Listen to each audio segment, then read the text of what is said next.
हम लोग कोणों के बारे में जानकारी ले चुके थे, उतनी जानकारी ले चुके थे जितनी हमारी आवश्यकता है और भविष्य में भी आवश्यकता होगी। ऐसे तो बहुत सारे कोण होंगे जिसका कि गणित में जितना आप आगे बढ़ेंगे उतना उसका ज्ञान होते चला जाएगा। हरि अनंत हरि कथा अनंता है, इसका ख़त्म नहीं होगा। लेकिन हम लोग उतनी जानकारी ले चुके थे जो हमारे लिए ज़रूरी था। चलिए आज हम लोग बहुभुज की चर्चा करते हैं। बहुभुज सरल रेखाओं से घिरे क्षेत्र को कहते हैं। सरल रेखाओं से घिरे क्षेत्र को कहते हैं। वक्र अगर उसमें आ गया है तो उसको बहुभुज नहीं कहेंगे। जैसे घेर तो दिए, ये हो गया, घेर दिए हैं, ये बहुभुज नहीं हुआ क्योंकि ये वक्र हो गया। इसी को अगर हम लोग सरल रेखा से घेर देते हैं तो ये बहुभुज कहलाता है। जैसे 1 2 3, हाँ सरल रेखा कह तो दिए लेकिन दरअसल ये रेखा खंड होता है। सरल रेखा खंडों से जुड़े घिरे क्षेत्र को बहुभुज कहेंगे। A B C, ये रेखा ये रेखा ये रेखा, L M और N।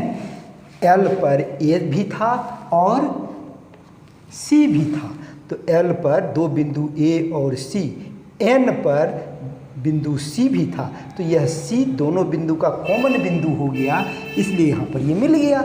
उसी प्रकार रेखा M और रेखा N का कॉमन उभयनिष्ठ बिंदु B था, B बिंदु N पर भी है M पर भी है, इसलिए यहाँ मिल गया। A बिंदु M पर भी था L पर भी था, तो A पर मिल गया। ABC एक हमारा बहुभुज हो गया। इसको हम लोग इस तरह से अगर 3 भुजा कर दिए, चूँकि नहीं घिरा है तो ये बहुभुज नहीं है, बहुभुज नहीं है, ये बहुभुज है, ये है ये नहीं है। तो घिरा हुआ होना चाहिए। सबसे पहली शर्त ये है कि सरल रेखा खंड होना चाहिए और उससे एक क्षेत्र बंद होना चाहिए। अगर बंद है तो हम उसको बहुभुज कहेंगे। तो अब हमको लगता है कि आपका जो लॉजिकल दिमाग है, तार्किक दिमाग है, ये इस बात को समझ सकता है खुद कि 2 रेखाखंड से हम किसी क्षेत्र को घेर नहीं सकते हैं। एंगल तो बन जाएगा, कोण बन जाएगा, लेकिन ये घिर नहीं सकता। ये रेखाखंड और ये रेखाखंड से घिरा नहीं। घेरने के लिए कम से कम हमको तीसरे रेखाखंड की सहायता लेनी पड़ती है। यानी बहुभुज जो एक परिवार हमारा नया होने जा रहा है, जियोमेट्री के परिवार में जब सब डिवीज़न हो रहा है तो नया नया परिवार बन रहा है, तो बहुभुज के परिवार का पहला सदस्य होगा हमारा ये त्रिभुज। 3 भुजा से घिरा क्षेत्र है, तो ये हमारा त्रिभुज हो गया। परिभाषा लिखने की आवश्यकता नहीं है, लिखेंगे तो हमारा समय भी बर्बाद होगा। अब सीधे ये त्रिभुज हम कह दिए, समझ में आ ही गया है कि त्रिभुज माने 3 भुजाओं से घिरे क्षेत्र को ये भुजा कहते हैं। 3 भुजाओं से घिरे क्षेत्र को त्रिभुज कहते हैं। 4 भुजा अगर कर दिए तो ये चतुर्भुज हो गया। क्लियर है? चतुर्भुज का भी अब बहुत सारा आकार होगा। चतुर्भुज ऐसे भी तो हो सकता है, ये भी तो हो गया। दोनों दिखने में बहुत उल्टा पुल्टा लग रहा है, लेकिन है चतुर्भुज है। चतुर्भुज ये भी है, ये भी चतुर्भुज है, कोई समानता नहीं है। अब फिर चतुर्भुज में भी बहुत सारा प्रकार आएगा जिसको कि हम लोग अध्ययन करेंगे।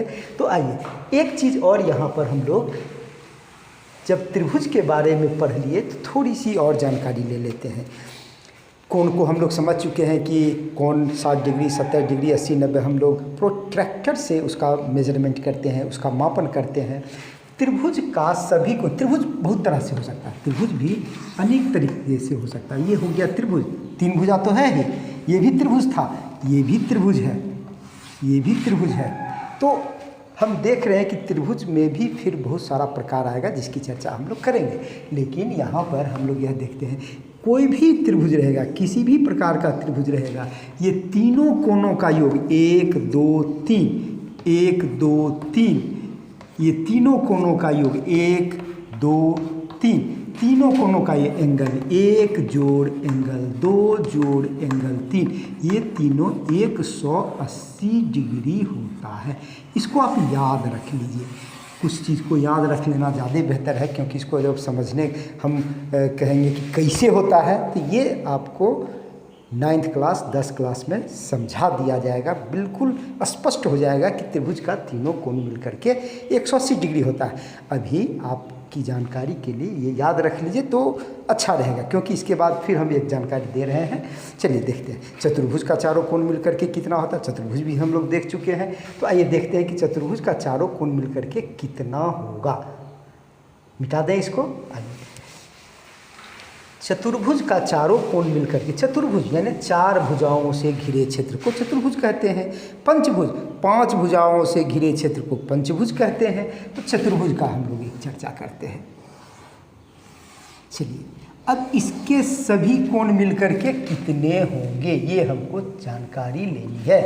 तो ये जानकारी लेने के लिए हम लोग क्या करते हैं, एक छोटा सा अपने से एक इनोवेशन करते हैं। आपकी किताब में भी वही चीज़ है। इनोवेशन इसलिए हम बोले कि ये आप खुद भी सोच करके इनोवेट कर सकते हैं, नवाचार कर सकते थे। चलिए हम आपकी सहायता कर देते हैं। इसको विकर्ण कहते हैं। अगर एक वर्टेक्स को छोड़ करके दूसरे वर्टेक्स से शीर्ष से अगर हम मिलाते हैं तो ये विकर्ण कहलाया। अब इस दोनों विकर्ण को ए बी सी डी, ये बी डी विकर्ण को जब हम मिला दिए तो ए बी सी डी चतुर्भुज जो है सो 2 त्रिभुजों में बट गया। इस त्रिभुज का कोण क्या हो गया, 1 2 3। इस त्रिभुज का क्या हुआ, 4 5 6। तो 2 और 5 मिलकर के ये कोण बी हो गया, 3 और 4 मिलकर के कोण डी हो गया। एक तो त्रिभुज में भी है, चतुर्भुज में भी है। ये 6 जो है सो त्रिभुज में भी है, चतुर्भुज में भी है। यानी कि 1 2 3 4 5 6 सबको अगर मिला देंगे तो चतुर्भुज के सभी कोण, अंतः कोणों, ये अंदर वाला कोण का मान निकल जाएगा। तो यहाँ हम लोग लिख देते हैं त्रिभुज के सभी अंतः कोणों का योग ये 180 डिग्री होता है। और चतुर्भुज, चलिए चतुर्भुज को भी इस तरह से लिखते हैं, चतुर्भुज के सभी अंतः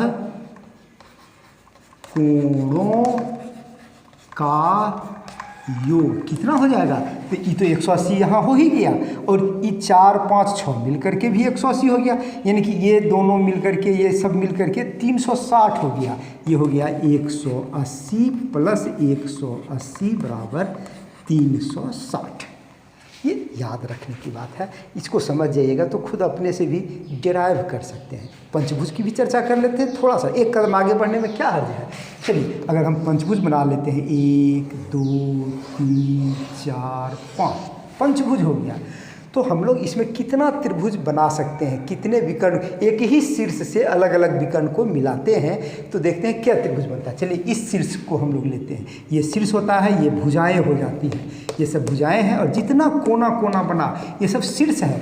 जब 2 भुजा जब 2 रेखाखंड एक दूसरे से मिलती है तो मिलन बिंदु जो होता है, इंटरसेक्टिंग पॉइंट, वो शीर्ष कहलाता है, वर्टेक्स। हम लोग चर्चा कर चुके हैं। तो यहाँ से जब हम इसको मिला दिए, एक त्रिभुज बना, एक त्रिभुज ये, और ये एक चतुर्भुज बन गया। तो फिर इस चतुर्भुज में 2 त्रिभुज बन जाता है, यानी 1 2 3 3 गो त्रिभुज बना। तो एक त्रिभुज में 180 डिग्री, फिर 180, फिर 180 डिग्री, यानी कि ये हो जाएगा हमारा पंचभुज। पंचभुज, पंचभुज के सभी अंतः कोणों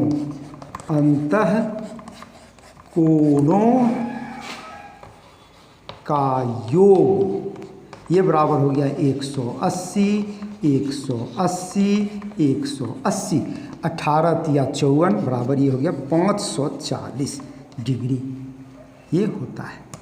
तो त्रिभुज, चतुर्भुज, पंचभुज इतना याद कर लीजिए। फिर आप षटभुज का अपने से निकाल सकते हैं, इसलिए हम इनोवेशन शब्द का प्रयोग किए कि आप सप्तभुज, षष्ठभुज, सप्तभुज, अष्टभुज, नवभुज, दसभुज ये निकाल करके एक फॉर्मूला डिराइव कर सकते हैं। फॉर्मूला नहीं चर्चा करते हैं, बाद में फिर आवश्यकता होगी ज़रूर चर्चा करेंगे उसकी भी, और फिर हम लोग विषयांतर हो जाएगा, इसलिए हम लोग उसकी चर्चा नहीं करते हैं। लेकिन यहाँ पर ये बहुभुज में कुछ चीज़ और हमको चर्चा करनी है। कोण तो आप समझ गए, त्रिभुज, चतुर्भुज, पंचभुज में त्रिभुज में 180 डिग्री, चतुर्भुज में 360 डिग्री और पंचभुज में 540 डिग्री का कोण होता है। तो यहाँ हम लोग आगे देखते हैं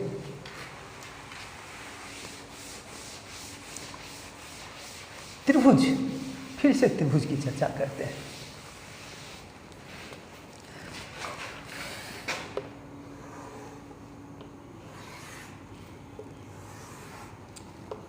ए बी सी, इसमें ये हमारा वर्टेक्स हो गया, शीर्ष हुआ।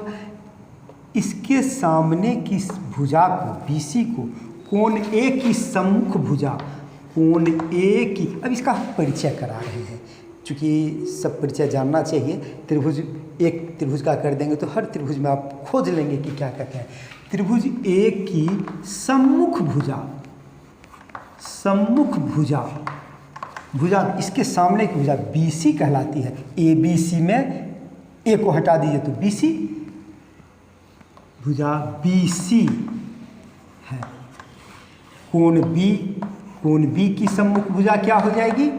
B में ABC में B को हटा दीजिए तो AC बच गया, AC है, AC है। कोण C की सम्मुख भुजा AB है। बस सिर्फ समझना है, सिर्फ दिमाग में सेट करके रखना है, इसमें कहीं पर कोई जोड़ घटाव नहीं है, इसलिए ज्योमेट्री हमारे लिए बहुत आसान चीज़ है। आगे देखते हैं हम लोग। ये सम्मुख भुजा हो गया। हम लोग चर्चा किए हुए थे, आसन्न कोण की चर्चा करेंगे, किए हुए थे। तो कोण B का आसन्न कोण, आसन्न कोण, आसन्न कोण त्रिभुज, त्रिभुज ABC में कोण B का यहाँ भी लिख देते हैं, त्रिभुज ABC में। अब यहाँ पर ये दूसरी चर्चा शुरू हो गई। त्रिभुज AB का आसन्न कोण क्या हो जाएगा? A और C, कोण A और कोण C। इसका मतलब त्रिभुज में तो ऐसा हो गया कि सब एक दूसरे का आसन्न कोण है। C का आसन्न कोण कौन होगा? तो B और A होगा। लेकिन जब चतुर्भुज और पंचभुज होने लगेगा तो आसन्न कोण खोजने में हमको, जैसे ये है ABCD, एक आसन्न कोण B और D है, B और D है, C नहीं होगा। लेकिन त्रिभुज में ये सब सबका हो जाएगा, इसलिए इसको हम लोग चर्चा को यहीं रोक देते हैं। लेकिन आप इस चीज़ को समझ सकते हैं कि चतुर्भुज जब रहेगा तो एक का जब आसन्न कोण कहेगा तो बगल वाला कोण हम लोग चलेंगे। जैसे पंचभुज अगर हो गया हमारा, एक तो ये हो गया ABCDE, तो इसका आसन्न कोण B और E हो गया, B का आसन्न कोण C और A हो गया, D का आसन्न कोण C और E हो गया। तो ये हमारा आसन्न कोण होता है, इसको हम लोग समझ लेते हैं। आसन्न भुजाएं, हमको लगता है ये समझ गए हैं, याद कर लिख लिए होंगे। अब हम लोग आगे बढ़ते हैं, आसन्न भुजाओं की चर्चा करते हैं। त्रिभुज नहीं, हम लोग चतुर्भुज की ही चर्चा करेंगे, क्योंकि त्रिभुज में तो सब वही हो जाएगा। किसी भी बहुभुज में आसन्न भुजा, इसको हम लोग अगर यहाँ पर 1 2 3 4 5 6 को हम लोग थोड़ा सा और फैला देते हैं, इस तरह से कर देते हैं। ABCDEF, ये हमारा हो गया A। ये हमारा षटभुज हम लोग बना दिए, 1 2 3 4 5 6, षटभुज है, 6 भुज, षटभुज। तो षटभुज की आसन्न भुजाएं, आसन्न कोण हम लोग समझ गए हैं, इसका आसन्न कोण B और D होगा, E का आसन्न कोण F और D होगा। तो आसन्न भुजाएं बहुभुज ABCDEF, जितनी भुजाएं होती हैं उतने ही शीर्ष होते हैं। 1 2 3 4 5 6 भुजा है, 6 गो शीर्ष होगा। इसलिए अब इस चीज़ को हमेशा ध्यान में रखेंगे। 6 रेखाखंडों से घिरा हुआ यह क्षेत्र हुआ षटभुज हुआ। आगे हम लोग इसको देखते हैं, आसन्न भुजाएं, आसन्न भुजाएं, आसन्न भुजाएं कौन कौन हो जाएगा? मान लेते हैं AB की आसन्न भुजाएं क्या हो जाएगी? BC और AF, BC एंड AF, समझ गए? इसके बगल वाला आसन्न में ना, अगल बगल वाला DE की आसन्न भुजाएं क्या हो जाएगी? DE, CD और EF, CD एंड EF। ये एंड का संकेत होता है, गणित में एंड का उपयोग करते हैं, संकेत का उपयोग करते हैं, तो आप लोग इसका उपयोग कर सकते हैं। थोड़ा सा ध्यान से बनाना होगा। ए बी की आसन्न भुजाएं यहाँ हम लोग लिख दिए हैं B C A F, D E की आसन्न भुजाएं सी डी और ई एफ, ये हो गया ए एफ, ये हो गया ई एफ। तो आप इसमें किसी की भी आसन्न भुजाएं बहुत आसान से खोज सकते हैं, कोई दिक्कत नहीं होगी। हम लोग बहुभुज में दो चीज़ और आज चर्चा कर लेते हैं, छोटी छोटी बात है, सिर्फ परिचय ही तो करना है, इसमें कुछ अलग चीज़ तो है नहीं, बस जो आज बनाए हैं उसको दिमाग में बैठा लेना है, दिमाग में बैठ जाएगा। फिर आगे हम लोग जब इसका साध्य और क्या क्या चीज़, आगे कंस्ट्रक्शन भी हम लोग पढ़ेंगे, कैसे त्रिभुज और चतुर्भुज बनाना है, ये सारा ज्ञान उसमें उपयुक्त तो होता है। त्रिभुज का तीनों कोण मिलकर के 180 डिग्री होता है, चतुर्भुज का 360 डिग्री, सबका उपयोग होता है जब हम त्रिभुज चतुर्भुज बनाने लग जाते हैं। त्रिभुज कितने प्रकार का होता है, चतुर्भुज कितने प्रकार का होता है, ये सब हम लोग चर्चा करेंगे। लेकिन यहाँ पर बहुभुज में बहुभुज एक होता है उत्तल बहुभुज। अब उत्तल बहुभुज क्या होता है? उत्तल माने उठल आप समझ लीजिए, उठा हुआ उत्तल। तो ये हो गया हमारा, जितना भी अभी हम लोग बनाए हैं सब उत्तल बहुभुज था। ये सब उठा हुआ है, धंसा हुआ नहीं था। 1 2 3 4 5 ये इधर निकला हुआ उठा। अभी हम बताएंगे अवतल का, तो समझ में आ जाएगा क्या होता है। दूसरा अवतल बहुभुज, ये कितना हो, कैसे हो जाएगा? ये हो जाएगा जैसे ये है, 2 भुजा हो गया, 3 भुजा हो गया, 4 भुजा। अब देखिए ये घुस गया है, ये इसको अगर ऐसे निकल जाता तो उत्तल होता। अब ये ऐसे हो गया, धंस गया, टेढ़ा हो गया, घुस गया, उठा हुआ नहीं है, ऐसे उठा हुआ नहीं है। ऐसे रहता तो क्लियर ये उत्तल हो जाता, लेकिन अभी ये अवतल बहुभुज है। A B C D E, ये हो गया ए बी सी डी। इस दोनों में फ़र्क क्या है? इस दोनों में फ़र्क क्या है सो हम जानना चाहते हैं। देखिए इसका अंतः कोण जो है सो ये या तो न्यून कोण है या फिर अधिक कोण है। न्यून कोण है या अधिक कोण, ये सब अधिक कोण है, ये भी अधिक कोण, ये न्यून कोण दिख रहा है। तो उत्तल बहुभुज में जो अंतः कोण होता है वो न्यून कोण या अधिक कोण होता है। लेकिन अवतल बहुभुज यहाँ लिख देते हैं, इसके अंतः कोण न्यून कोण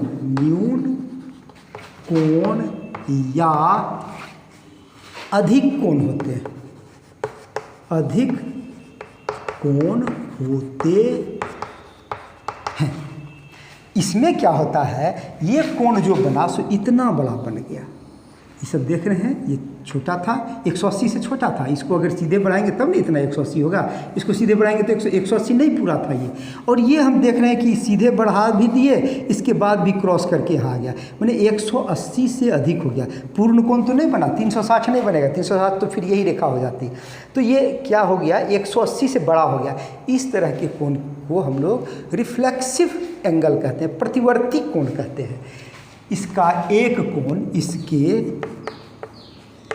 कम से कम एक कोण, कम से कम एक कोण प्रतिवर्ती कोण होते हैं। प्रतिवर्ती, ये चर्चा नहीं कर पाए थे, कोई बात नहीं, कुछ नहीं है, सिर्फ तो नाम परिचय तो लेना ही है। सिर्फ आप समझ जाइए 180 से बड़ा कोण को प्रतिवर्ती कोण कहते हैं।